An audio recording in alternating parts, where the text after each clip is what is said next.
Welcome to Succession Stories. I'm Lori Barkman. As an exit value planning and M&A advisor, I call myself the Business Transition Sherpa. This podcast guides entrepreneurs from transition to transaction, from building value in your business to letting go. What do I do when I'm not hosting a podcast? I work with owners to maximize business value with my firm, Small.Big. And as a certified mergers and acquisitions advisor with Stony Hill, I guide you through the complex process of selling your company. Tune into Succession Stories for weekly insights to reward your hard work and avoid succession regrets. Hit subscribe wherever you listen to podcasts and sign up for our newsletter at successionstories.com. Here's to your success. What's it like to sell your same business twice? As CEO of a pharmacy software company, Tim Tannert led the business through 2 successful transactions. Key to their success was having a differentiated niche and a strong market position. This enabled them to construct a sale process where they could select a partner that was the best fit. One of my favorite parts of the interview is when Tim talked about being open and honest with yourself. You really need to evaluate your team and your business to find the resources that you need to take the company to the next level. Ultimately, Tim's company selected a partner that had the size, scale, and infrastructure to achieve their goals. Today, Tim works with companies to develop success strategies as an EOS Implementer. I want to underscore that this episode focuses on a key decision step for owners, determining who should own your business after you. The topic is so critical that I've dedicated a whole chapter to it in my new book, The Business Transition Handbook. There's a link to Amazon in the show notes if you want to get a copy. Enjoy this Succession Stories episode about evaluating your business to find the right buyers with Tim Tannert. Is this the year to sell your company? Don't leave your exit to chance. Stony Hill Advisors works with entrepreneurs like you to get ready for what may be the biggest transaction of your life. Learn what your business is worth by visiting stonyhilladvisors.com/podcast.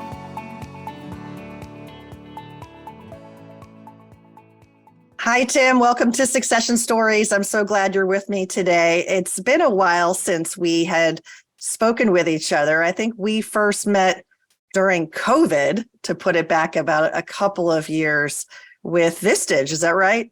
That's correct. You spoke at one of our Vistage meetings. Kevin Chout is our chair, and thoroughly enjoyed your presentation on exit planning. Thanks so much. And it's great to be with you today. I love speaking with entrepreneurs who have a inflection point in their career where things either go well or don't go well with exits. In your case, things went well, which is great. And we'll talk about that. And then also what you're doing today to help entrepreneurs be successful in their journey. So why don't we start with you? Why don't you tell me your story? So I have an interesting background. I actually started my career as a pharmacist, which is a little different. And I tell people that as passionate as I was about helping make patients healthy, I quickly discovered in my career that my true passion, my true calling was to try to figure out how to make teams and companies healthy. Because quite frankly, a lot of the companies I worked for weren't. And so that sent me on a 20 plus year career of executive leadership, COO, CEO, ultimately running some long-term care pharmacies. And then about a decade ago, I had the opportunity to move to Pittsburgh to be the chief operating officer on a small 20 plus person pharmacy software company. And over the next decade, we took that company from 20 to over 150 people, from one of many in the space to the clear undisputed leader. And ultimately, we sold that company twice along the way. You sold it twice. We did. So I had joined right after our first round of private equity funding, and it was my job to help grow and scale the company. I joined as COO, and about 3 or so years later, we sold it to another private equity firm, and they held us for about 18 months, and we sold it again to a Fortune 500 company. That company then became a standalone division within the Fortune 500 company, which I led as president and CEO for about 4 years. Wow, that's incredible. We do talk about the second bite at the apple. You have lived that. So it is not a unicorn mythical being. It does happen, and you went through that. Just to ask you a few questions. So you joined the company when it was a startup, as you said, it got funding. The initial funding, was it venture backed or was private equity backed? It was private equity backed. We were a small team, but we had a solid revenue, solid EBITDA, and we're growing. And so it was really more about building the systems, the processes, the tools to be able to scale the organization, right? To be able to support and add clients, to be able to build out the sales and marketing function within the organization, and just kind of repeat the model that we had already proven. And so was this a technology that was going to scale, or was it the service with the people that was going to scale, all the above? We sold software that was operating software for pharmacies that service specifically nursing homes. So everything that the pharmacy did, whether it's billing, clinical, distribution, connecting with electronic health records, connecting with robotics, that was all done through our software. You could think of us as kind of the central nervous system of the pharmacy operation. And so for us, it was really this scale the go-to-marketing, scale the support, scale the onboarding. This was a major enterprise installation that every person within these companies touched our software. So we had to build the right implementation, consulting to be able to help our clients be successful with the tools that we were offering. One of the things you said was you went from one of many to the undisputed leader. Tell me a little bit more about that. Yeah, it was an interesting journey. We had some consolidation in the space, but we were able to really take off from a market share perspective. Ultimately, we were able to capture the majority of the long-term care independent market. We did that by capturing the upper end of that market, and our clients were the ones that were the consolidators. And so as they consolidated, as they added additional pharmacies, it benefited us. So it was a real symbiotic relationship where we were facilitating their growth, their ability to scale, and then they were going out and doing just that. How did you find that market niche? So they had found the market niche before I joined the organization, and it was kind of serendipitous, to be quite honest. SoftWriters in the very beginning was a software company that worked with ADP payroll solutions, and they were helping companies that had a challenging way to pay their employees, whether it was by piece or swing shifts or those types of things that ADP couldn't handle. And they were creating tools for them to get to the gross wages and then passing it off to ADP to go from gross to net. And so they had moved into a new office building, and it just happened that one of their neighbors was a dying long-term care pharmacy software system. They were down to just one or two clients. They were looking for an exit. And so they ended up acquiring this company, completely rewriting the software, entering the market, and they had a hit. They were able to bring new technology, new tools, new ways of doing things to an industry that had not seen that type of innovation before. So this is a software platform. At the time, would you call it a SaaS? What year were we talking about here? Is this in the 90s, in the 2010s? Yeah, it was early 2000s. So 2000s. Right. So we were an on-prem solution. We were not SaaS, but we did have some recurring revenue as part of our model. And so we were able to capitalize on having that recurring revenue. Is that one of the things that helped gain interest from the private equity community? Yeah, absolutely. Was it unique in that way? Yeah, we had recurring revenue. We also had an unbelievably sticky client base. We almost never lost a client because, as I said, we became integrated in everything that they did, and we were the market leader. And so based off of that, we were able just to continue to keep that snowball growing, and had maintained 20+% year over year CAGR in revenue growth, EBITDA growth, et cetera, as we continue to scale. And as you know, just law of numbers, it gets more and more difficult to do that over a decade or two. So churn was very low.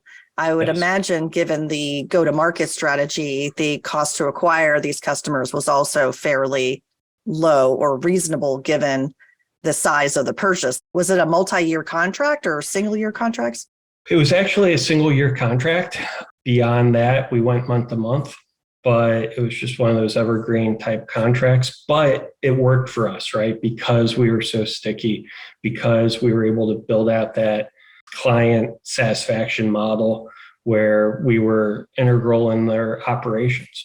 And so, we were able to maintain that client base.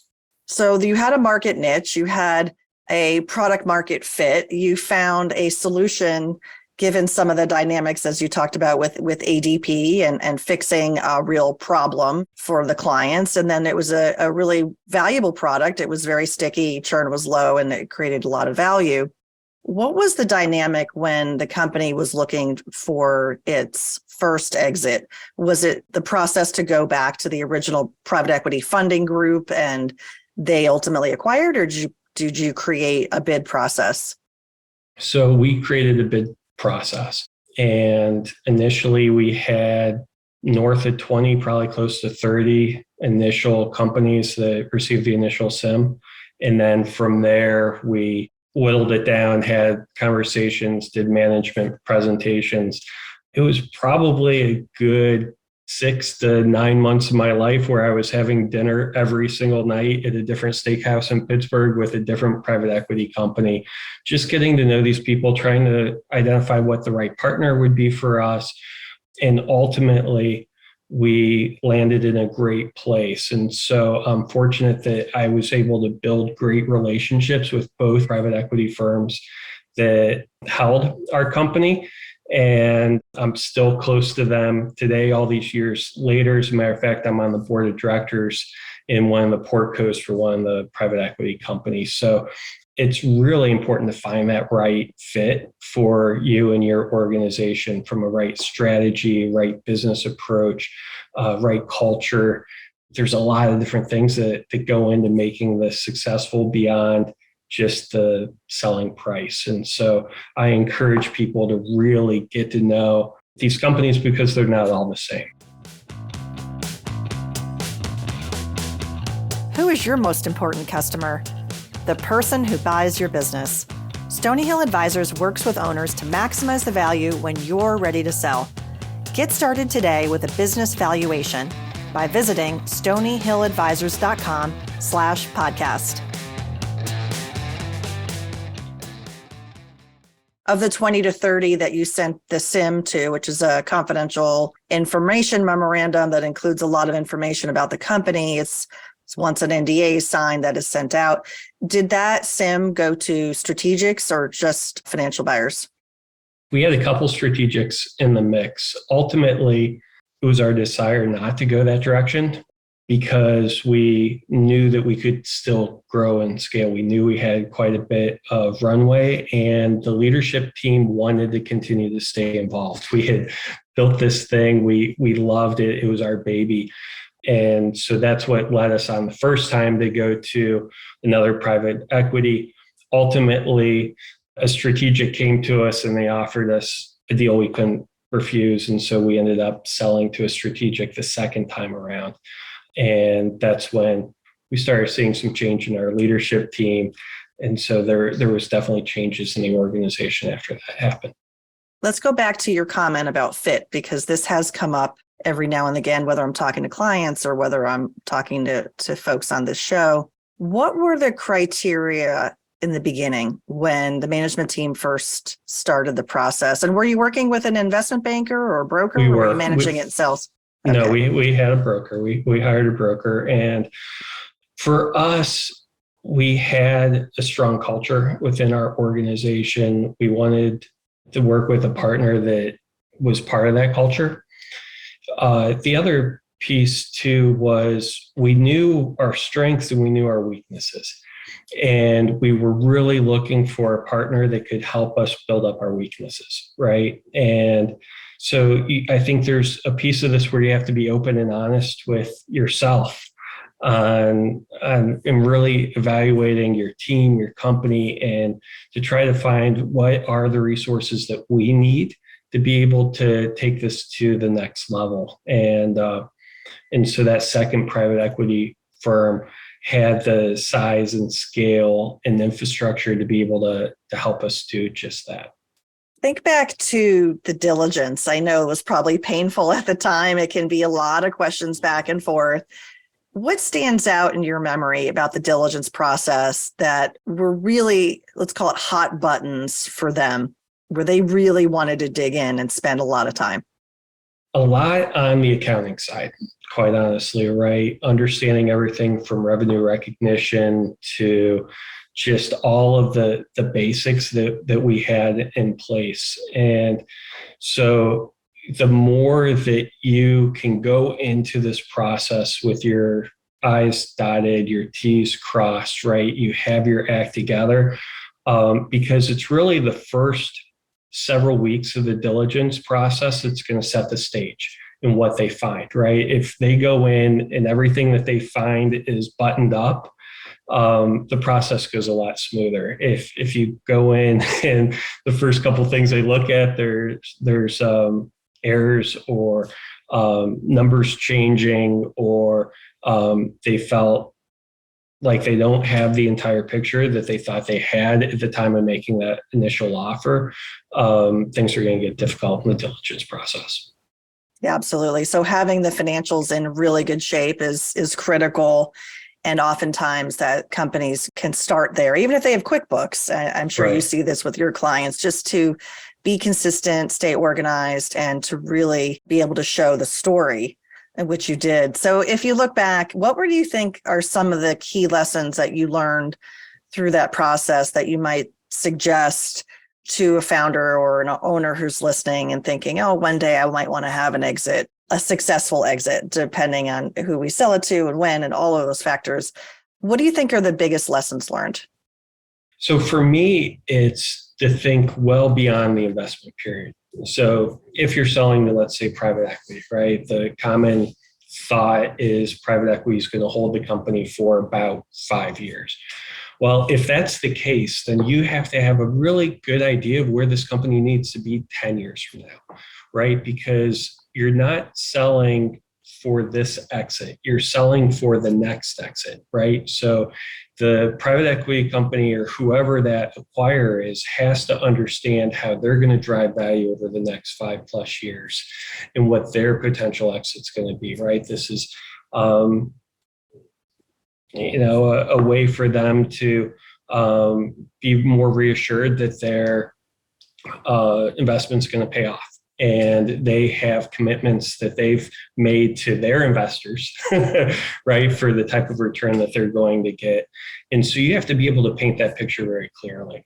And so being able to have a 10-year target, to be able to understand, okay, where do we need to be in 1 year, 3 years to be able to have any shot at hitting that 10-year target? What does that look like? What are we executing on today that's going to get us there? All of those threads have to be woven into a tapestry that's going to make sense. And I think that a lot of founders get so embedded in their business that it makes sense to them, but when they go to tell the story, it doesn't make sense to others. And so you have to be able to simplify it. You have to be able to boil it down to what are the most important things. If everything's important, nothing's important. So what are the 3 things that we're going to drive to move this organization forward? I'm an avid reader, and one of the books I love right now is The Ride of a Lifetime, the Disney story, right? And Disney was able to build a strategic plan focused on 3 things, right? And this is Disney: movies, cruise ships, theme parks, right? All of the things. They had 3 things in their strategic plan. And so if Disney can do it, we sure can do it. And so to be able to build that story, to be able to build that plan, and then to be able to show proven execution on that plan. I'm now working in EOS. In EOS, we say all the time, vision without traction is hallucination, right? So we can paint a great story, but we have to show how we have the execution muscle, that we are going to hit this, that we're just not, lost in fantasy land. And so those are the things that I think that a lot of entrepreneurs kind of get tied up in, right? And kind of get off track. It's the basics of the financials. It's the basic of the monetization, especially software companies. Prove how you're going to monetize this thing. You can have the coolest software in the world. If you can't monetize it, it's not investable. And then from there, what's that plan? How are you going to execute, and to paint that picture? I love that. I think that's a great explanation, and such an interesting example too with Disney Company and everything that they did to really focus in. Let's go on this path that you've opened the door here to EOS. If listeners are wondering, what is EOS? What are we talking about here? It's a great methodology. It's helped a lot of companies. Were you using EOS in your prior as the COO or CEO? Yeah, so I brought EOS in when I became CEO. I tell people that as we were growing the company, we had tremendous growth. We were quite successful. There were times that it felt like the entire organization started to shake, like turbulence on an airplane. And I would grab my bubble gum, duct tape, rubber bands, get my leadership team together, and we try to figure this out. And we would ultimately always be able to resolve the turbulence. We'd start growing again. But the next time the turbulence hit, it would be even more violent. And so it was in one of those cycles that I thought to myself, there's got to be something I'm missing. There's got to be something that I should be doing that I'm not. And that led me to calling friends that were CEOs and just picking their brains. And one of them handed me the book Traction by Gino Wickman, told me that he had started implementing EOS, the Entrepreneurial Operating System, and for me to check it out. So I read the book twice within 2 days, front to back, ultimately hired an EOS implementer and implemented it. And ultimately, I tell people I came to 3 major discoveries in my life. My first discovery was through EOS, I was able to make every department healthier. And ultimately, I was able to build a team that could thrive without me. My second discovery was I had gotten to the point in my career, I had had multiple successful exits. I had done well.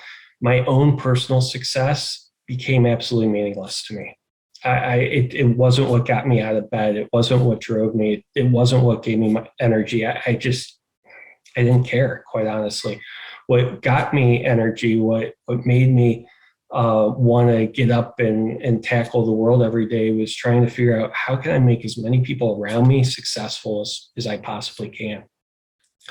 And my third aha was the fact that I discovered I really am much more of an entrepreneur. Being in a publicly traded company wasn't the right fit for me. And so it was those 3 ahas that ultimately led me to retiring from that company and doing this. And so now I work with entrepreneurs, their leadership teams, to focus on 3 main things that we call vision, traction, healthy. One, vision. Being able to get the entire organization aligned on where you're going, how you're going to get there, why it's important, right? That 10-year target, building out that execution plan. As Patrick Lencioni says, if you can get all the people in the same boat, pointed in the right direction, rowing together in unison, you can win in any market against any competition at any time. And so that's the vision piece. Traction is then building that execution muscle across the organization. So every single day, 100% of the people in the company are executing against that vision, turning it into a reality. As I said, vision without traction is hallucination. And then third, the healthy, working with the leadership teams to be more open, honest, transparent, accountable, collaborative, because oftentimes leadership teams aren't those things. And what we see is as the leadership team goes, so does the rest of the company. And so by working on vision, traction, healthy, I can help my clients be able to build organizations that can thrive without them. And ultimately, that's what drives value in a company. Your buyer needs to be able to see how this thing's going to keep going without the founder.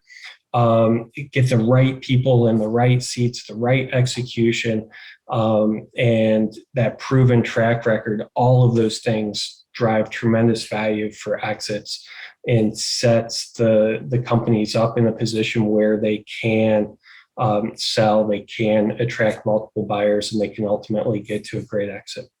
I love it. You're singing off the same song sheet that we talk about on this show so often, which is to really not only have the people in place, but the systems, the processes, but be able to execute on that growth potential, show the growth potential, show the story, and create a business that can thrive without you. I love how you phrase that.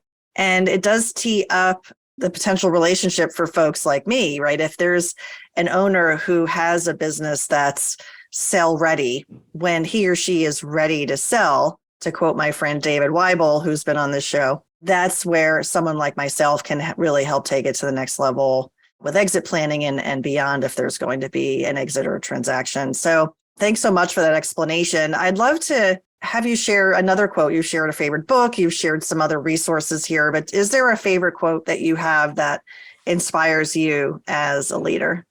Yeah, I think that so much of what has led to my success in my life has been discipline. And I think so much of what helps drive the success of EOS run companies is we are forcing that discipline within their organization. And so my favorite quote is one from Aristotle, who says, "We are what we repeatedly do.